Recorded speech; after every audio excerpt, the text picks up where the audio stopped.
नमस्कार। हामी डिपोजिट अन्तर्गत टाइप अफ डिपोजिट च्याप्टरमा छलफल गरिरहेका छौँ। Types of deposits.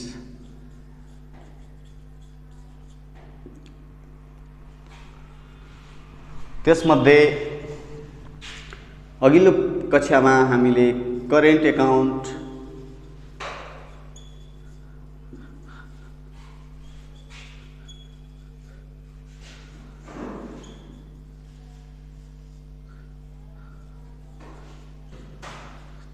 चल्ती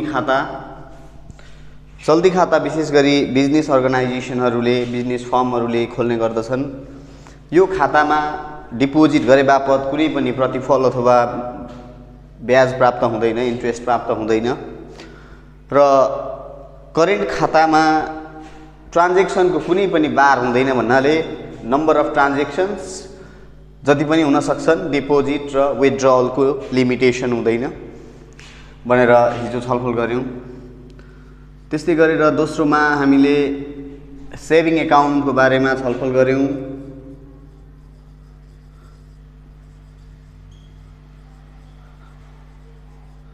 सेभिङ एकाउन्ट, बचत खाता। बचत खाता कुनै पनि संस्थाले, व्यावसायिक संस्थाले खोल्न पाउँदैन, मात्रै नेचुरल पर्सन भन्छौँ, व्यक्तिले मात्रै खोल्न पाउने खाता हो, प्राकृतिक व्यक्तिले। यो खातामा रकम जम्मा गरे बापत निश्चित प्रतिशत ब्याज दर प्राप्त हुन्छ र यो खातामा निश्चित डिपोजिट र विथड्रअलका निश्चित क्राइटेरिया, निश्चित बार रेस्ट्रिक्सन हुन्छ। यति पटक मात्रै बचत गर्न पाउने र यति पटक मात्र झिक्न पाउने अथवा विथड्र गर्न पाउने भनेर। तेस्रोमा हामीले फिक्स्ड एकाउन्ट,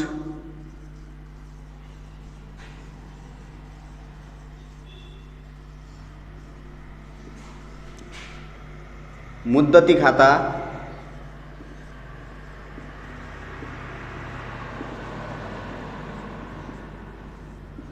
को बारेमा छलफल गरेका थियौँ। मुद्दती खाता कुनै पनि व्यक्ति अथवा संस्थाले खोल्न पाउँछ र मुद्दती खातामा जम्मा गरेको रकम पूर्व निर्धारित अथवा बैंक र निक्षेपकर्ता बीचको सम्झौताको आधारमा निश्चित अवधि, म्याचुरिटी पिरियड डिफाइन गरिएको हुन्छ र त्यो म्याचुरिटी पिरियडभित्र यो रकम निकाल्न पाइँदैन। तर लोनको रूपमा फिक्स्ड डिपोजिटलाई सेक्युरिटीमा राखेर लोनको रूपमा रकम निकाल्न पाइन्छ। तुलनात्मक रूपमा सेभिङ एकाउन्ट भन्दा फिक्स्ड एकाउन्टमा ब्याज दर बढी हुने गर्दछ भनेर हिजो छलफल गऱ्यौँ। यी त रहे मुख्य 3 प्रकारका खाताहरू। हामी अब चौथो खाताको बारेमा छलफल गर्न गइरहेका छौँ। त्यो हो कल डिपोजिट भन्छौँ हामी।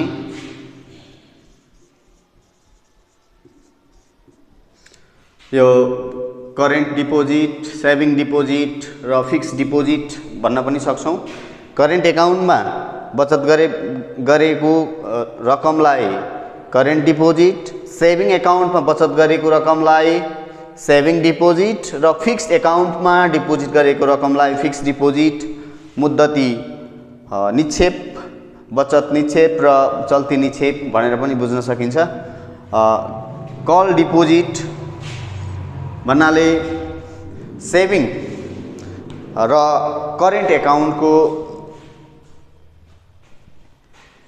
संयुक्त रूप भनेर बुझ्न सकिन्छ। कल डिपोजिटमा सेभिङ र करेन्ट एकाउन्ट दुवैका फिचरहरू, विशेषताहरू हामीले पाउन सक्छौँ। यो खाता अथवा यो कल डिपोजिट गरे बापत इन्ट्रेस्ट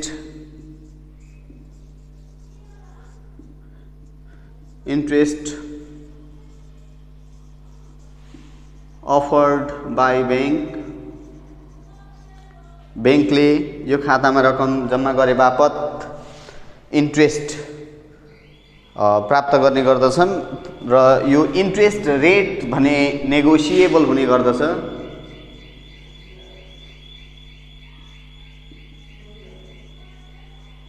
नेगोसिएबल हुने गर्दछ भन्नाले निक्षेपकर्ता व्यक्ति र बैंक तथा वित्तीय संस्था बीचको आपसी समझदारीमा यो ब्याज दर निर्धारण गर्ने गरिन्छ र निक्षेपकर्ताले विथड्रल गर्न चाहेको खण्डमा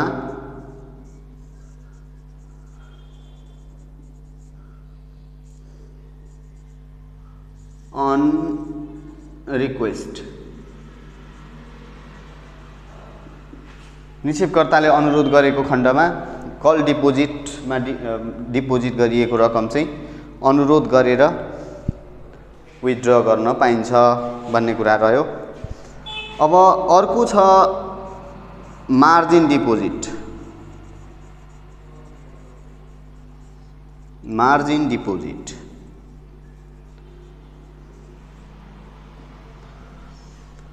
मार्जिन डिपोजिटमा चाहिँ रकम जम्मा गरे बापत ब्याज दर प्राप्त हुँदैन, no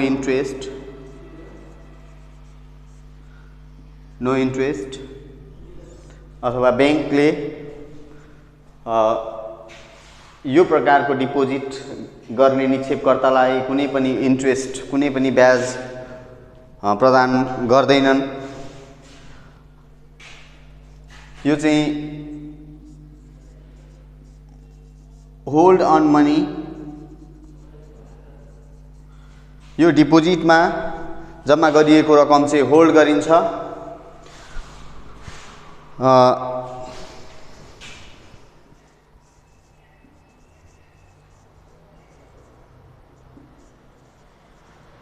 to render different types of services अथवा टु प्रोभाइड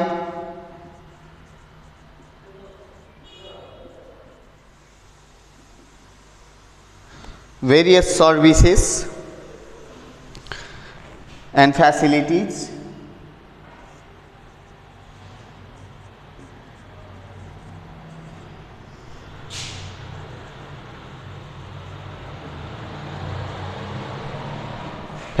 and services। यो खातामा जम्मा गरिएको रकम विथड्र गर्न पाइँदैन। कल डिपोजिटमा चाहिँ रिक्वेस्ट गरेर निकाल्न पाइए तापनि मार्जिन डिपोजिटमा डिपोजिट गरिएको रकम अथवा जम्मा गरिएको रकम चाहिँ नो विथड्रल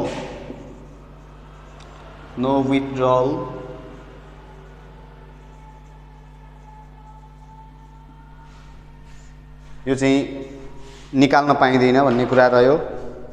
अनि यसको पनि निश्चित म्याचुरिटी पिरियड हुन्छ, maturity based.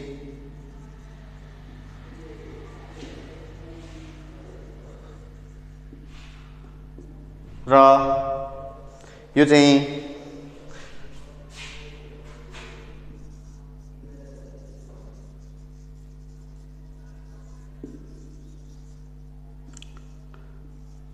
Letter of credit,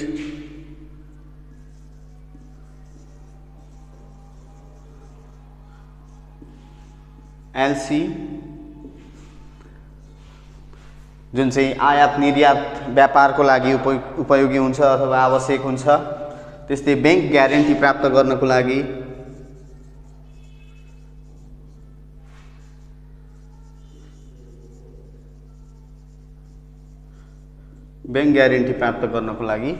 यो प्रकारको मार्जिन डिपोजिट प्रयोग गरिन्छ अथवा मार्जिन डिपोजिटका फिचरहरू चाहिँ यी रहे। Non interest, hold on money of deposit, यो चाहिँ डिपोजिट गरिएको रकम चाहिँ यी विभिन्न प्रकारका फ्यासिलिटिजहरूमा एलसी र बैंक ग्यारेन्टी उदाहरणहरू हुन्।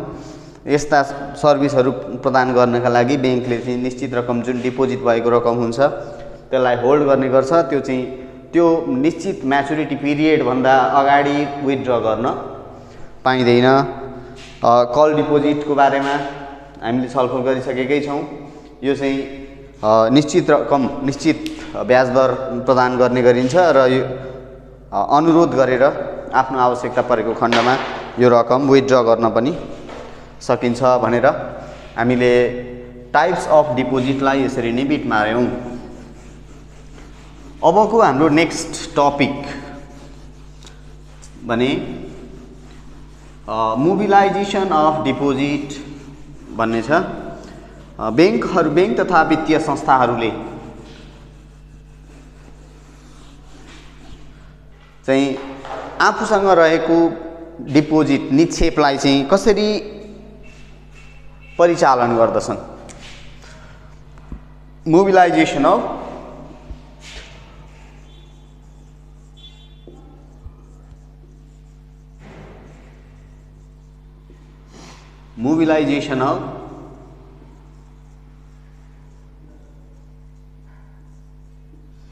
डिपोजिट्स,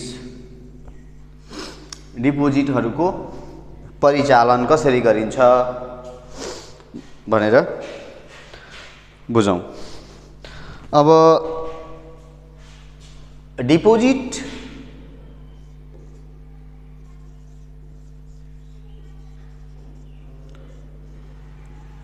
is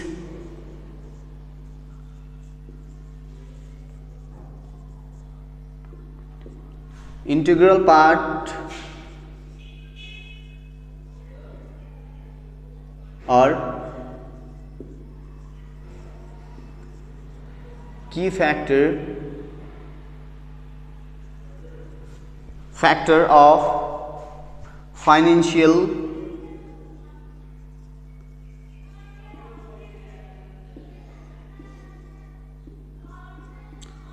intermediary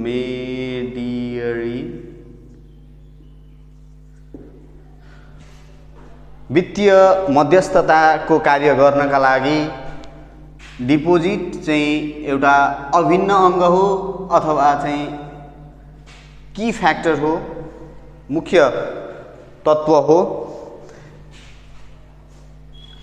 बैंक तथा वित्तीय संस्थाहरूले आफ्नो सफलताका खातिर optimum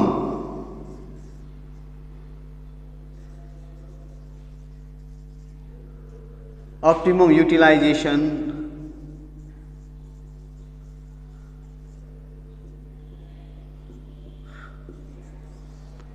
of deposit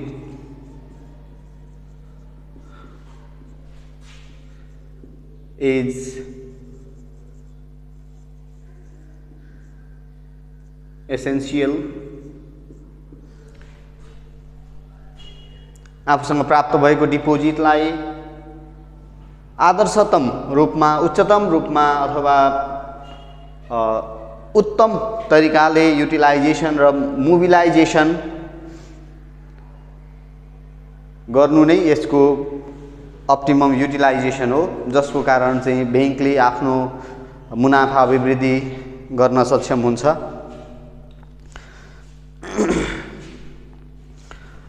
Collection of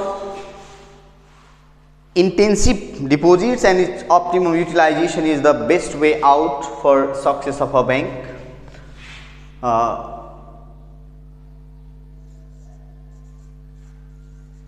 Intensive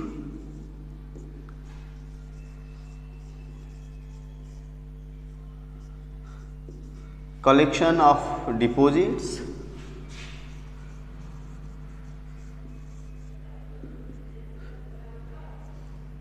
and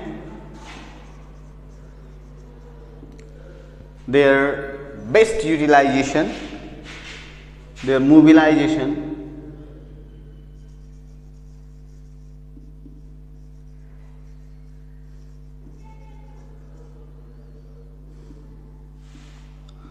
is must.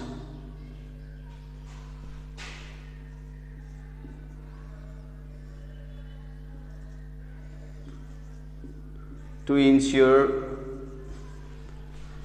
financial success of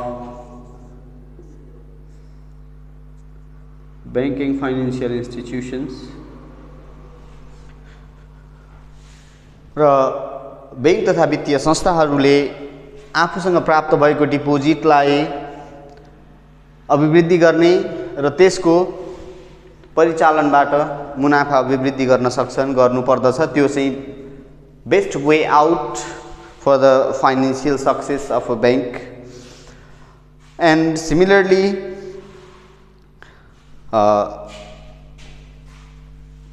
deposit is the never ending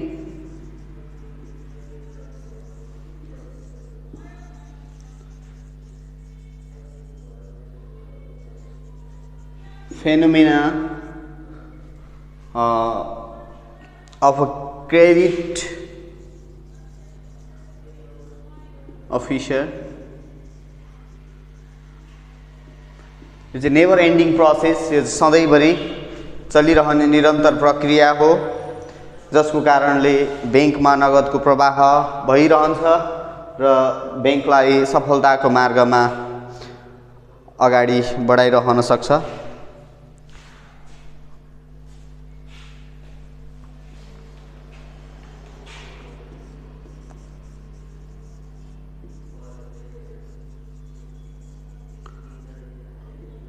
Mobilization of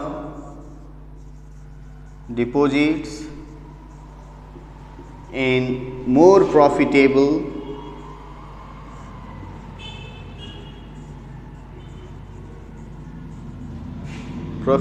and less risky sector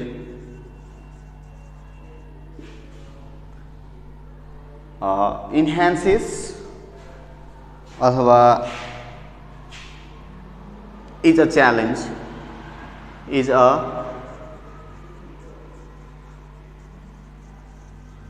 challenge in banking sector, banking business। Banking बिजनेसमा आफूसँग प्राप्त भएको डिपोजिटलाई चाहिँ बढी नाफायुक्त क्षेत्रमा र कम रिस्की क्षेत्रमा परिचालन गर्न सक्नु चाहिँ एउटा चुनौतीको विषय हो यो बैंकिङ क्षेत्रको कुरा गर्दा। र यसरी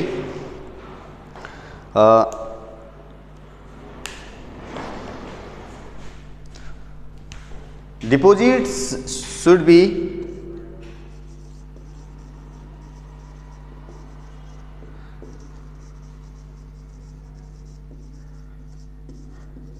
segmented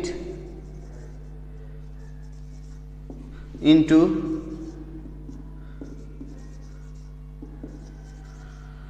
various areas।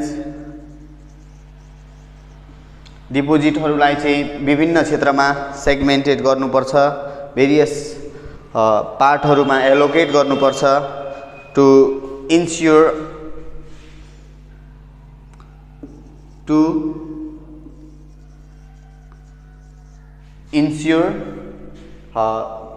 maximum or adequate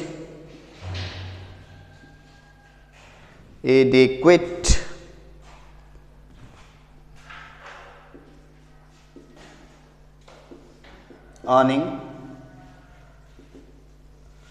पर्याप्त आम्दानी प्राप्त गर्नका लागि आफ्नो डिपोजिटलाई, आफूसँग रहेको बचतलाई उच्चतम क्षेत्रमा, विभिन्न क्षेत्रहरूमा परिचालन गर्न सकिएको खण्डमा एक क्षेत्रबाट कम नाफा र अर्को क्षेत्रबाट अलि बढी नाफा हुने र कमै क्षेत्रहरूबाट मात्रै घाटा हुने अवस्था हुन आउँछ, जसले बैंक तथा वित्तीय संस्थाहरूलाई प्रगतिको मार्गमा डोर्याउन सहयोग पुर्याउँदछन्। त्यस्तै गरेर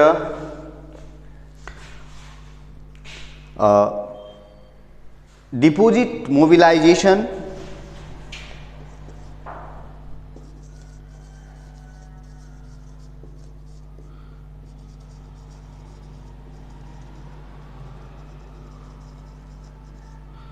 Mobilization is the determinant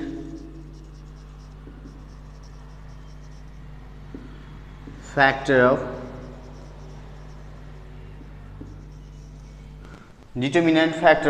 banking sector.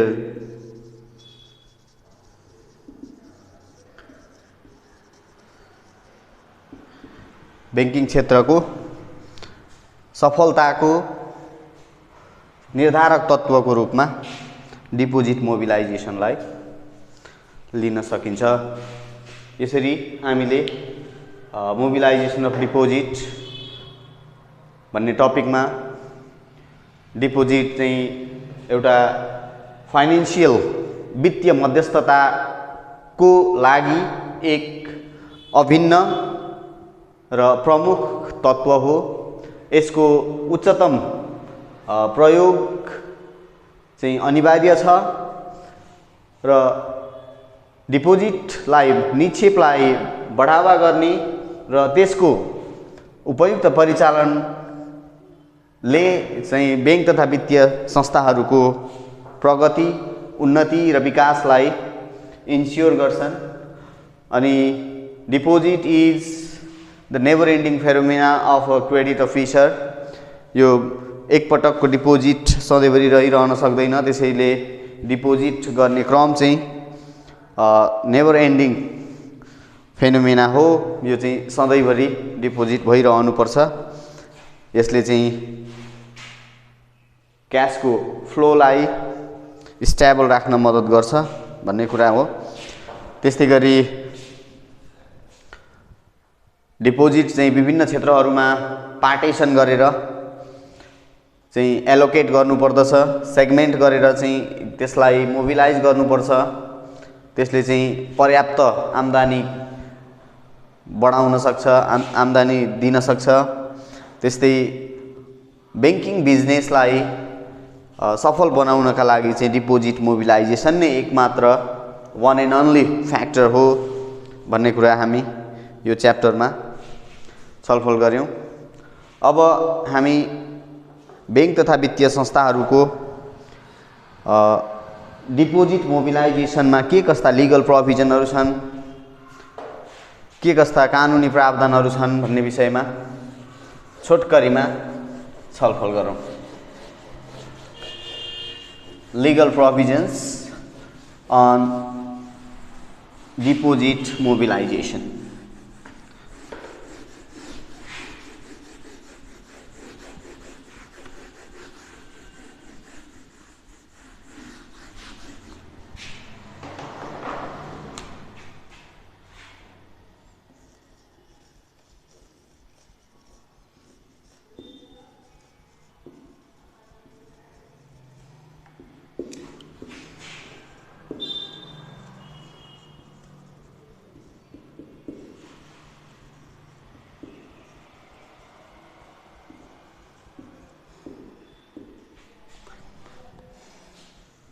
निक्षेप परिचालन सम्बन्धी कानुनी व्यवस्थाहरू के छन्, के हुन्।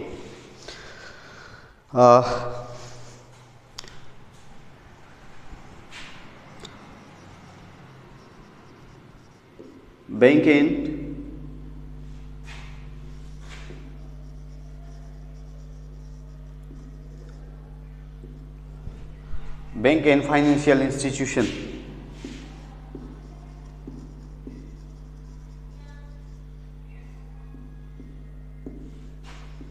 Act 2073 and Nepal Rashtra Bank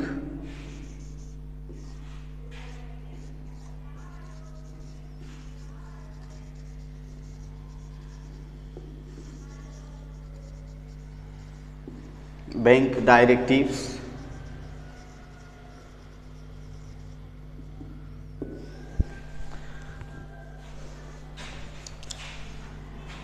these two have made certain provisions about the deposits mobilization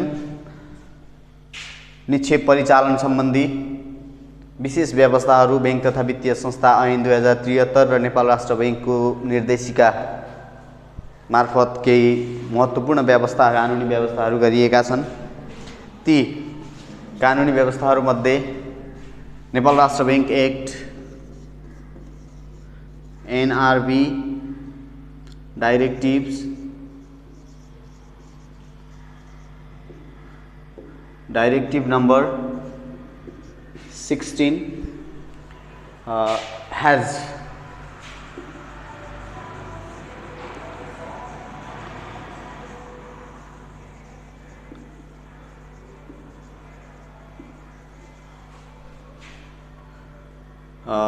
deposit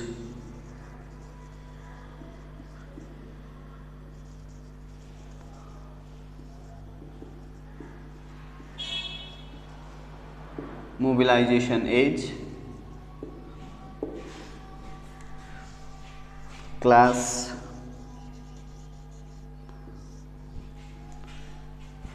A, B, C, D,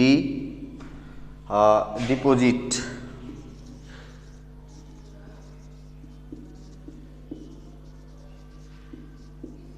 limit,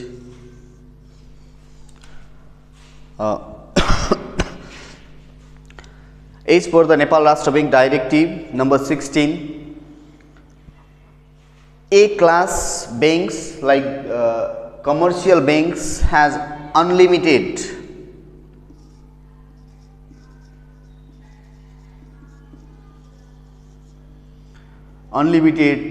deposition, or there is no limitation for the deposition of money in commercial banks of Nepal. Another is in development banks 20 times paid of capitals,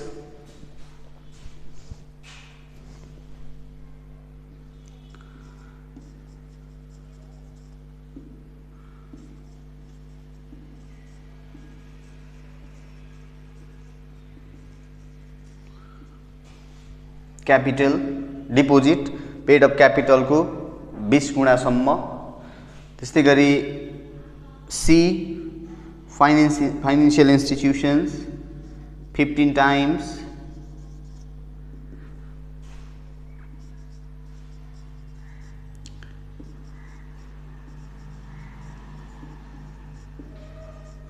capital, and microfinance companies 30 times.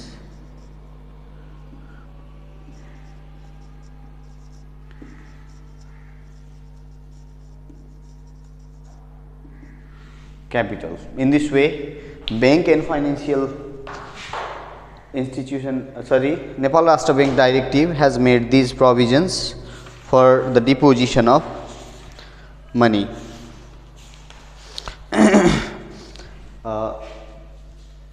In this way, we have some other provisions as well, like ABC class or commercial bank, development bank, and financial companies cannot collect more than 20% of total deposits from a person.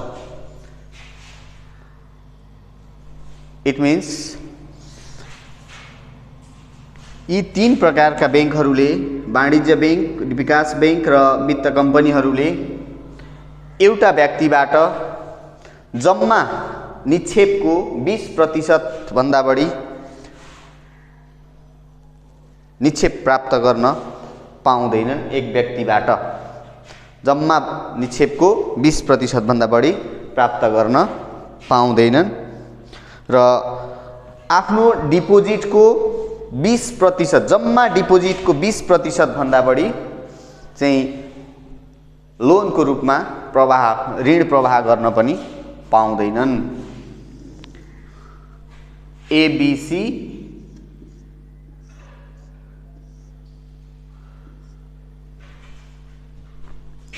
cannot accept more than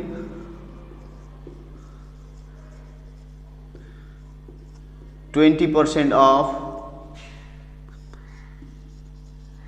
their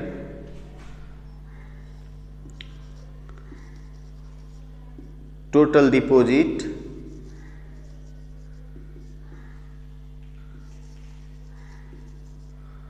from a person. 1. Number 2, they cannot borrow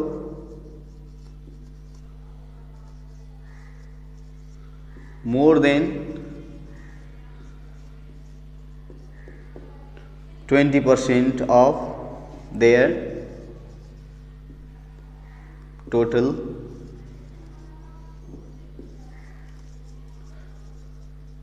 deposits. In this way, these are the two important points. And another is the list of accounts of not operating. List of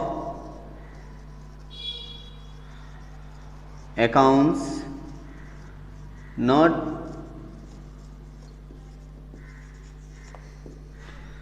operating since 10 years are to be reported to Nepal Rashtra Bank every year. भन्नाले कुनै पनि खाता, bank खाता 10 वर्षभन्दा बढी सञ्चालनमा छैन भने त्यस्तो खाता हरेक आर्थिक वर्षको अन्तमा एबीसी बैंकहरूले नेपाल राष्ट्र बैंकलाई प्रतिवेदनमा बुझाउनुपर्छ। यस्तो यो खाता चाहिँ 10 वर्षदेखि प्रयोगमा छैनन् भनेर रिपोर्ट गर्नुपर्छ भनिएको हो।